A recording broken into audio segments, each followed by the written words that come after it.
তাহলে মহারাজ তোমাকেও ডেকে পাঠিয়েছেন? আমি তো কিঞ্চিত বিস্মিত বোধ করছি। এমন আকস্মিক আহ্বানের কারণ কি হতে পারে? কারণ যাই হোক, মহারাজের হ্যাঁতে হ্যাঁ আর নাতে না বলতে হবে।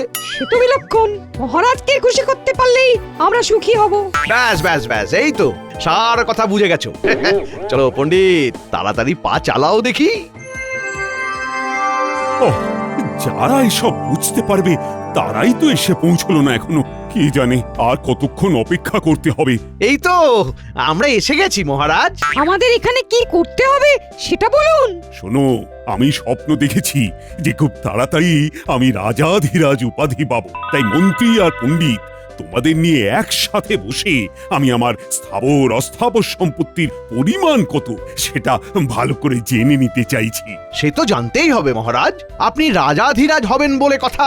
আপনার সম্পত্তির বহর শুনেই তো অন্য রাজাদের ঘুম উড়ে যাবে। তাই চটপট সব দেখে একটা পরিমাপ করো দেখি। কিন্তু এই বিষয়ে তড়িঘড়ি করা কি সমীচীন হবে মহারাজ? জটিল হিসাব যে সময় সাপেক্ষ। হ্যাঁ, সময় লাগবে বলছো? না না, হিসাব তো সব করাই আছে, শুধু একটু চোখ বুলিয়ে নিলেই হবে। হ্যাঁ, মানে তাহলে তো হয়েই গেল। আর দেরি হবে না, তৎক্ষণাৎ হয়ে যাবে। হয়ে যাবে না, বলো হয়ে গেছে। কোষাগারে সঞ্চিত আছে শত সহস্র মোহর, রাজস্ব বাবদ আরো 5 সহস্র মোহর এই আদায় হলো বলে। আয় ব্যয়ের হিসেব ছেড়ে স্থাবর সম্পত্তির দিকে দেখুন মহারাজ। কয়েক লক্ষ বিঘা জমি, প্রতি পরগনায় মহল, কোঠা বাড়ি, দিঘি, পুষ্করিণী। তাই নাকি? তাই নাকি? সব নথিপত্রে আছে বুঝি? এ তো কিছুই নয়, খুঁটিয়ে দেখলে আরো কত কি পাওয়া যাবে। অলংকার, গচ্ছিত সোনা, হীরা জহরতের হিসাব তো এখনো বলাই হয়নি। ও, তার মানে আমার আমলে শুধু কৃষ্ণনগরেরই উন্নতি হয়নি, তার সঙ্গে আমার ব্যক্তিগত আয়ও বেড়েছে। সাধে কি আর নবাব আপনাকে সমঝে চলে মহারাজ? মুর্শিদাবাদের নবাবের সমতুল্য যদি কেউ থাকে তবে তিনি হলেন মহারাজ কৃষ্ণচন্দ্র। সম্পদে ঐশ্বর্যে আপনি অতুলনীয় মহারাজ। বেশ বেশ, তবে শুধু এটুকুতেই আমি থেমে থাকতে চাই না, আরো আরো অনেক সম্পদ চাই আমার। নিশ্চয়ই মহারাজ, আপনাকে যে এক এবং অদ্বিতীয় হতে হবে। তোমার বাকি হিসেবটাও করে ফেলো তবে, আমি তোমাদের পারিতোষিকের ব্যবস্থা করছি। আমরা তো তারই অপেক্ষা করছি। না মানে এই যে হিসাব করছি। মহারাজের জয় হোক। তবে আজও যেন মনে হচ্ছে মহারাজ একটু বেশি খুশি খুশি আছেন। কোনো সুসংবাদ আছে বুঝি? সংবাদ নয় গোপাল, বলো ঘোষণা। বেশ তো, কি ঘোষণা করবেন করুন মহারাজ। আমরাও না হয় আমাদের কর্ণযুগল সার্থক করি। ওহ, গোপালের তো দেখছি মুখ দিয়ে ভাষার ফুলঝুরি ছুটছে। পণ্ডিতের টোলে নাম লিখিয়েছে বুঝি? সে যাই হোক, তবে একবার মহারাজের ঘোষণা শুনলেই সব ছোটাছুটি বন্ধ হয়ে যাবে। শোনো সবাই, আমি ঘোষণা করছি, শুধু বাহুবলে নয়, অর্থ বলেও আমি এখন নবাবকে টক্কর দিতে পারি। তাই নবাবের চোখ রাঙানিকে আর ভয় করব না। সে কি? এ আবার কেমন কথা? না না মহারাজ, নবাবকে একটু সামজে না চললে যে বিপদ হতে পারে। হ্যাঁ, কিচ্ছু হবে না, মহারাজ এখন নবাবের চোখে চোখ রেখে কথা বলতে পারেন। প্রয়োজন পড়লে পড়শি রাজ্য আক্রমণও করব আমি। মহারাজ যেন আজ একটু বেশি সাহসী হয়ে যাচ্ছেন। এমন মহারাজকে তো আগে কখনো দেখিনি।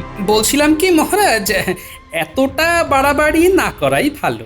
যার যতটুকু আছে তাই নিয়েই খুশি থাকা উচিত। মহারাজ যা ভালো বুঝেছেন তাই স্থির করেছেন, তোমাকে আর ওই বেশি জ্ঞান দিতে হবে না। যত সব বিষয়ে ফোরদ না কাটলে যেন গোপালের ভাত হজম হয় না। আসলে মহারাজের বারবারন্ত শুনে গোপালের চোখ টাটাচ্ছে। গোপালের মতো সর্বহারা আর সম্পদের কি বুঝবে? আমিও তাই ভাবছি গোপাল, তুমি বরং নিজের চরকায় তেল দাও। আমার ব্যাপারে তোমাকে আর নাক গলাতে হবে না।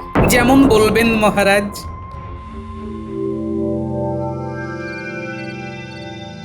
ঠিক হচ্ছে না গিন্নি, ঠিক হচ্ছে না। কি সে ঠিক হচ্ছে না? না না না না না, আমি তো মাথা মুন্ডু কিছুই বুঝতে পারছি না। তুমি না পারলেও মহারাজ একদিন ঠিক বুঝবেন। তবে ততক্ষণে বড্ড দেরি হয়ে যাবে গিন্নি। এই দেখো, হেয়ালি করা বন্ধ করে আসল কথাটা বলবে। হ্যাঁ, আসল নকল জানি না, তবে মহারাজ তোষামুদেদের পাল্লায় পড়ে ধরাকে একেবারে সরাজ্ঞান করছেন, আর সেটা ধরিয়ে দিতে গেলে দু চার কথা শুনিয়ে দিচ্ছেন। বুঝেছি। তার মানে মহারাজের কাছে তোমার মুখ পুড়েছে। হ্যাঁ, না না, তুমিও তো আমাকে সময় অসময়ে কম অপমান করো না গিন্নি, তাই এসব গা সওয়া হয়ে গেছে। ও, সুযোগ বুঝে ঠিক চিমটিটা কেটে দিলে। তবে সময় বুঝে আমি কিন্তু সুদে আসলে ফেরত দেব, তখন টেরটি পাবে। আমি তো ভাবছি মহারাজের কথা, কবে যে মহারাজ নিজের ভুল বুঝতে পারবেন।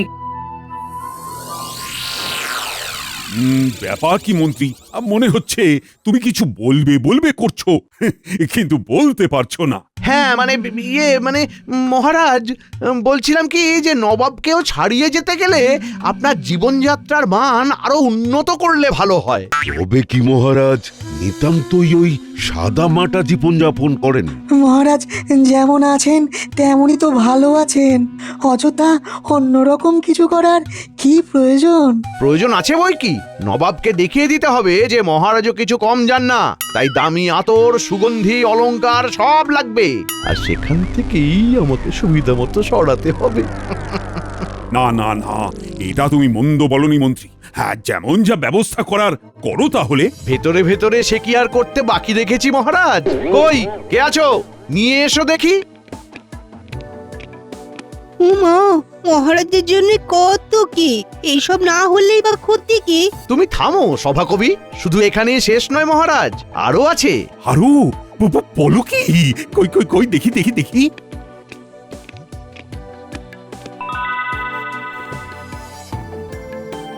শুধু আপনার জন্য মহারাজ। না না, মন্ত্রী মশাইয়ের কাজে কোনো ত্রুটি নেই, সব ব্যবস্থা কেমন গুছিয়ে করেছেন। হ্যাঁ, সে কি আর এমনি এমনি করেছি, এই তালে যা হাতানোর তাও হাতিয়ে নিয়েছি। না, এবার যেন ভেতরে ভেতরে বেশ একটা উত্তেজনা বোধ করছি, মনটা একেবারে চনমন চনমন করছে।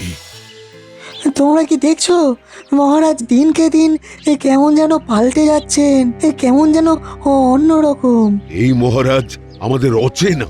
মহারাজের হঠাৎ যে কি হলো ভাই, আর যেন তাল জ্ঞান নয়। কিন্তু এইভাবে চলতে থাকলে মহারাজ বড় কোনো বিপদে পড়বেন।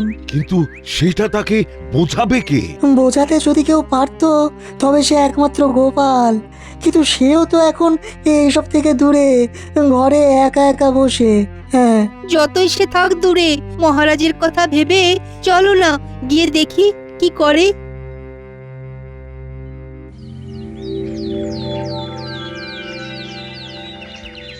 ও গোপাল দাদু, তোমার কি হয়েছে বলো তো? সারাদিন কেমন যেন মন খারাপ করে ঘরে বসে থাকো আজকাল। এটা কিন্তু গুলটে ঠিক বলেছে না, আমাদের তুমি গল্প বলো আর না মজা করো। তোদের এরকম মনে হচ্ছে বুঝি? তা তোরা আমার মুখ দেখেই মনের কথা বুঝে গেলি? হ্যাঁ, আমরা সব বুঝতে পারি, সেই জন্যই তো বলছি মন খারাপ করে বসে না থেকে আমাদের পড়াও দেখি। হ্যাঁ হ্যাঁ, গোপাল দাদু পড়ালে আমাদের খুব তাড়াতাড়ি পড়া মুখস্থ হয়ে যায়। হবে না কেন, গোপাল দাদু তো বুদ্ধির রাজা, তাই বুদ্ধি করেই আমাদেরও বুদ্ধি বাড়িয়ে দেয়। বটে, তোরাও দেখছি ভালোই তোল্লাই দিতে শিখে গেছিস। ওদেরটা না হয় তুমি বুঝে গেছো, কিন্তু মহারাজের ব্যাপারটা যে আমরা কিছুতেই বুঝতে পারছি না। সত্যি কি করেছে কি হয়ে গেল? যদি কিছু পারো তবে তুমি কিছু করো, না হলে তো শুধু মহারাজে নয়, এই বুঝি গোটা কৃষ্ণনগরেরই ক্ষতি হয়। বেশ বেশ, দেখছি তবে কি করে কি করা যায়।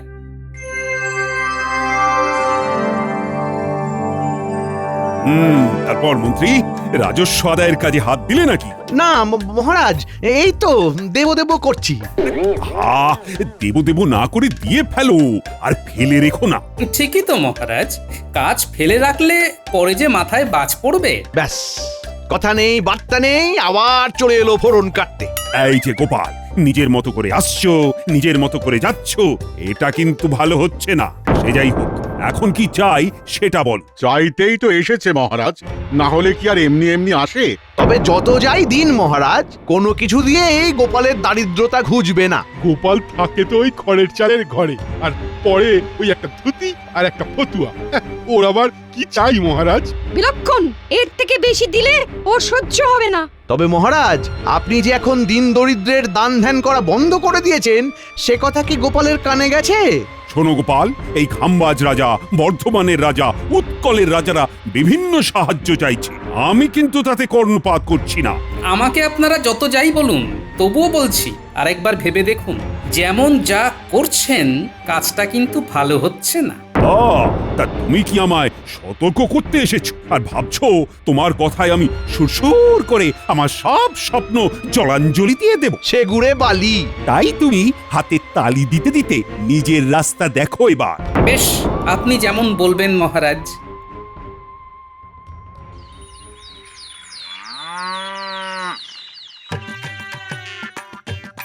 এখানেই তো রেখেছিলাম, কোথায় যে গেল, কোথায় গেল? ঘরে ঢোকা থেকে কি সব ঘাটাঘাটি করতে শুরু করলে বলো তো? আর মোহরের থলিটা তো এখানেই কোথাও ছিল। দেখো তো গিন্নি, এদিক ওদিক কোথাও নজরে পড়ে কিনা। এমন বলছো যেন মোহরের থলি নিয়ে আমি লোপালোপি করি। তুমি কি কোনোদিন আমায় হাত খরচের জন্য কিছু দিয়েছো যে আমার কাছে থাকবে? কিন্তু কিছু না কিছু তো থাকতেই হবে। তবে যেটুকু যা আছে তাই দিয়েই কাজ হবে। আরো মোহর লাগবে, আরো আরো আরো। নির্ঘাত তোমার মাথার গন্ডগোল হচ্ছে। ওই মোহর মোহর করেই তোমার মাথা খারাপ হয়ে গেছে। হ্যাঁ, মাথা খারাপ আমার নয়, মাথা খারাপ তো হয়েছে মহারাজের, আর ওটাই আমাকে ঠিক করতে হবে। সে তুমি যাই বলো, আমি যা বোঝার বুঝে গেছি। গন্ডগোল তো হয়েছে, না বলে তোমার মতো লোক মোহরের জন্য এরকম খোঁজাখুঁজি শুরু করে? হ্যাঁ, না না না না, আমি আর ভাবতে পারছি না। তোমাকে আর ভাবতেও হবে না গিন্নি, ভাবাভাবির ব্যাপারটা এবার আমার উপর ছেড়ে দাও। প্রণাম মহারাজ। আবার আবার এসেছো গোপাল? কেন মহারাজ, আমাকে কি আসতে নেই নাকি আপনাকে আমার মুখ দেখতে নেই? এই মরেছে, এবার কি বলি আমি? আমি শুধু ভাবছি, বারবার তাড়িয়ে দেওয়া সত্ত্বেও গোপাল কেন আবার ফিরে ফিরে আসছে। আমার তো মনে হয় বারবার অপমানিত হতে। ঠিক ঠিক, ন্যাড়া 3বার বেলতলায় যায় আর গোপাল 3বার অপমানিত হয়। এবার কিন্তু বড্ড বাড়াবাড়ি হচ্ছে। গোপালকে চুপচাপ থাকতে দেখে যেমন খুশি অপমান করছে ওকে। গোপালের কিন্তু এবার কিছু বলা দরকার। বলছিলাম কি মহারাজ, আমি কিন্তু আপনার কাছে কোনো দান চাইতে আসিনি। সময়ে অসময়ে আপনি আমাকে পুরস্কার স্বরূপ বহু মোহর অলংকার দেবেন বলে প্রতিশ্রুতি দিয়েছিলেন, কিন্তু তারপরে আর দেননি। এখন সেই সব পুরস্কার আমার চাই। এখনই চাই না? মানে ধীরে সুস্থে পরে পরে দিলে চলবে না? চলবে না কেন? খুব চলবে, খুব চালালেই চলবে। না, চলবে না। দিলে ভালো, না দিলে সেই কথাও রাষ্ট্র করে বেড়াবো। এবার দেখুন কি করবেন মহারাজ। ছি ছি গোপাল, সামান্য কটা মোহরের জন্য তুমি এমন দরদস্তুর করতে পারো? যাও যাও যাও, এক্ষুনি গিয়ে কোষাগার থেকে সব সংগ্রহ করে নাও। আর শোনো, তোমার এই মুখ যেন আমাকে আর কখনো দেখতে না হয়। আপনিও ভেবে দেখুন মহারাজ, এই অপমান কি আর সহ্য করা যায়? বেশ, আসি তাহলে। কিন্তু গোপাল এটা কি বলে গেল? সে যা বলে বলুক মহারাজ, আসল কথা হলো দুষ্টু গরুর থেকে শূন্য গোয়াল অনেক ভালো। ওই তো গোপাল দাদু চলে এসেছে। আমরা তো তোমার জন্যই অপেক্ষা করছিলাম। তুমি বললে যে আমাদের পড়াবে। এই দেখো, আমরা বই খাতা কলম নিয়ে বসে আছি সেই কখন থেকে। ভালোই হয়েছে, এবার তো বাকি কাজটা তোদের দিয়েই করতে হবে। কি সব কাজের কথা বলছো বলো তো? তার মানে পড়ালেখা হবে না? হবে তো, তবে এবার লেখা পড়া হবে। লিখবো আমি আর পড়বে অন্য কেউ। দে দে কাগজ কলমখানা দে দেখি, চটপট লিখে ফেলি।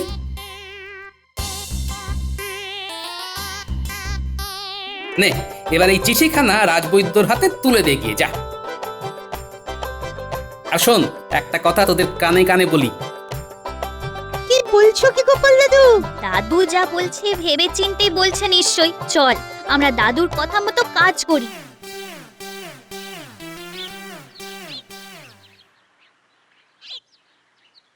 বলি বুড়ো বয়সে কি আবার লেখাপড়া করার স্বাদ জাগলো নাকি? স্বাদ তো জাগে, কিন্তু সাধ্যে কুলোয় না গিন্নি। সে কি আর আমি জানি না। তবে ওদিকে কি খবর? মহারাজ কি নিজের ভুল বুঝতে পেরেছেন নাকি এখনো অন্য ঘরে রয়েছে? না এখনো পারেননি, তবে আজ যে অপমান করেছেন তিনি আমায়, এরপরে বেঁচে থাকাই মুশকিল। কি আবোল তাবোল বলছো বলো তো তুমি? একটু জল খাবো, জল দাও না গিন্নি। সেটা ভালো করে বললেই হয়। দাঁড়াও দিচ্ছি।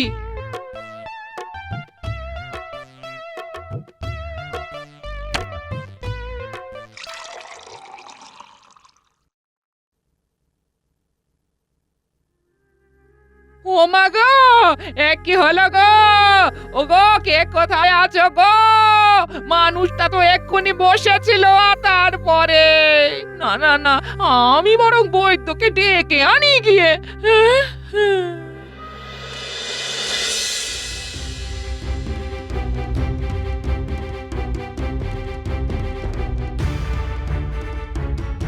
তখন থেকে তো অনেক পরীক্ষা করলেন, কিন্তু মানুষটা এখনো চোখ খুলে দেখছে না কেন? বড্ড দেরি হয়ে গেছে। আর মানে এই মানেটা কি? গোপাল জগতের মায়া ত্যাগ করেছে। আমার সে কি কথা গো? ও গো, আমার কি হবে? ও দাদু, দাদু, ওঠো না গো। ও দাদু, একবার চোখ খুলে দেখো না। ও দাদু, দাদু, দাদু গো। এই যে তোমরা যাও, একটা কাজ করো, মহারাজকে গিয়ে এই খবরটা দিয়ে এসো এক্ষুনি। বাকি ব্যবস্থা আমি করছি না হয় ততক্ষণ। আজ সকাল থেকে মনটা যেন কেমন আনচান আনচান করছে। কেন মহারাজ, আপনি কি কোনো ব্যাপারে চিন্তিত? চিন্তা না মানে, হ্যাঁ হ্যাঁ মানে চিন্তা তো একটা। আর চিন্তা করে কি হবে মহারাজ? যা হওয়ার তা তো হয়ে গেছে। গোপাল দাদু আর নেই মহারাজ। দাদু আমাদের ছেড়ে চলে গেছে। একবার শেষ দেখা দেখে আসবেন। কি শুনলাম আমি? গোপাল আর নেই? এমনটা তো একটুও ভাবতে পারিনি। আজ এ কি দুর্যোগ নেমে এলো এখানে? গোপাল আর নেই, এমনও শুনতে হবে। আমার তো মনে হচ্ছে মহারাজের কাছে অপমানের জ্বালা সহ্য করতে না পেরেই গোপাল হৃদরোগে আক্রান্ত হয়েছে। না না না, ব্যাপারটা ভালো হলো না। চলো চলো, সবাই মিলে গোপালের বাড়ি যাই। হ্যাঁ হ্যাঁ হ্যাঁ, তাই চলুন মহারাজ। গোপাল আমাদের এতদিনের সাথী, গোপালের শেষ যাত্রায় আমরাই কাঁধ দেব না হয়।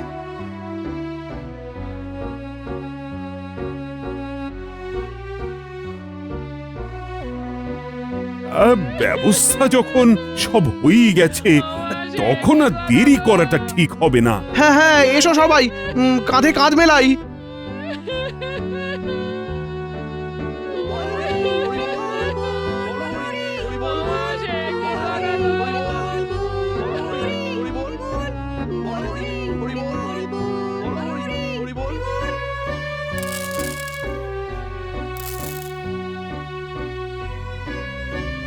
ও, এই দৃশ্য কিনা শেষে আমাকে দেখতে হলো, কিন্তু তবু আমার খুব জানতে ইচ্ছে করছে, বাচ্চারা থলি ভর্তি মোহর অলংকার সব ছড়াতে ছড়াতে যাচ্ছে কেন?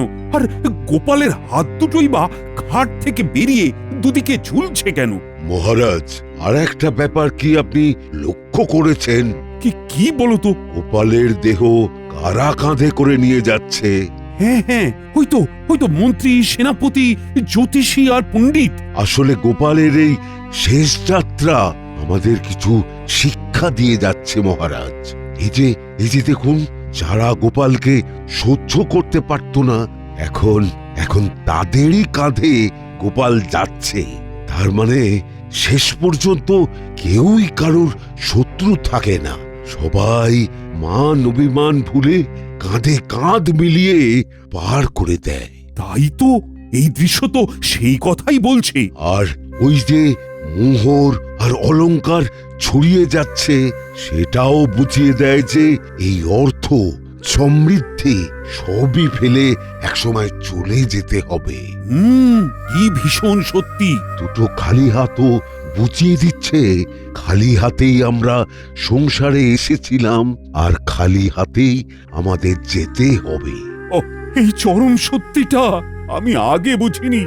গোপাল, গোপাল, তুমি মরে গিয়ে আমাকে চরম শিক্ষা দিয়ে গেলে। ভগবান, কিন্তু এখন শিক্ষা পেলেও গোপাল তো আর ফিরবে না। কে বলেছে গোপাল ফিরবে না? মহারাজ চাইলে গোপাল ফিরেও আসতে পারে আর রাজসভাতেও যেতে পারে। তার মানে গোপাল তুমি মারা যাওনি? দেখো দেখো, গোপাল মরেনি। তবে সবটাই যে গোপাল ওই চিঠি লিখে আমাকে আগেই জানিয়ে গেছিল সেটা তো আর মহারাজকে বলিনি। আরে আরে দেখছেন কি, খাটটা এবার কাঁধ থেকে নামান। আমাদের দাদু আমাদের ছেড়ে চলে যাবে, তাই সাহস নাকি? আমরা যেতে দেব নাকি? এক্ষুনি খাট নামান, না হলে গোপাল দাদুকে খাটে চাপিয়ে কাঁধে করে সারা কৃষ্ণনগর ঘোরাতে হবে। উফ, এতক্ষণে ঘাম দিয়ে ছাড়লো যেন জ্বর। কেউ এসে হাতটা আমার ধর। ও গোপাল, আচ্ছা একখানা খেল দেখালে বটে। খেল তো এবার আমি দেখাবো। হ্যাঁ, এই বুড়ো বয়সে তোমার হিম্মতি আমি বের করছি। মহারাজকে শিক্ষা দিতে গিয়ে এমন রসিকতা না করলেই চলছিল না। আর ঝেঁটিয়ে তোমার মাথা থেকে এই রসিকতার ভূত নামাবো। হ্যাঁ, এই এই এই ওরে বাবা রে, গেলাম রে। ছেড়ে দাও গিন্নি, এবারের মতো ছেড়ে দাও আমাকে। ওরে বাবা রে। সবাই গোপালের কাছে জব্দ আর গোপাল গিন্নির কাছে।